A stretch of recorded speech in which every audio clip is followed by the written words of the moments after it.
আমাদের বাড়িতে কিন্তু নিরামিষ যেদিন হয় সেদিন কিন্তু কারো মুখেই তেমন কিছু রুচতে চায় না। তো ভাবলাম যে নিরামিষ দিনে একটুখানি ঘুগনি বানিয়ে নিই। তো আমি চেষ্টা করি কিছু না কিছু বানানোর, কোনো দিন চপ বানাই, কোনো দিন সিঙ্গারা বানাই। তো আজকে বানাচ্ছি ঝোল ঝোল ঘুগনি।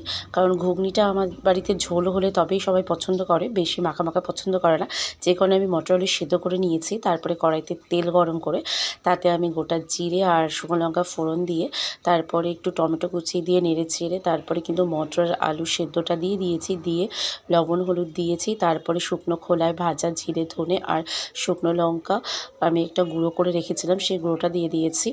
দিয়ে কিন্তু নেড়ে-চেড়ে আমি দিয়ে দিয়েছি জল, আর জলটা এবার একটু ফুটিয়ে নিয়েছি। আর এই অবস্থায় আমি দিয়ে দিচ্ছি কিন্তু তেঁতুলের জল। তো তেঁতুল জল দেওয়ার পরে কিন্তু আমি ধনেপাতা আর কাঁচা লঙ্কার কুচিটা দিয়ে দিয়েছি, দিয়ে একটু নাড়াচাড়া করতে থাকবো। আর বেশি ঝোল কিন্তু কমাবো না, কারণ এই ঝোলটা খেতে কিন্তু অনেক বেশি ভালোবাসে আমার বাড়ির সবাই।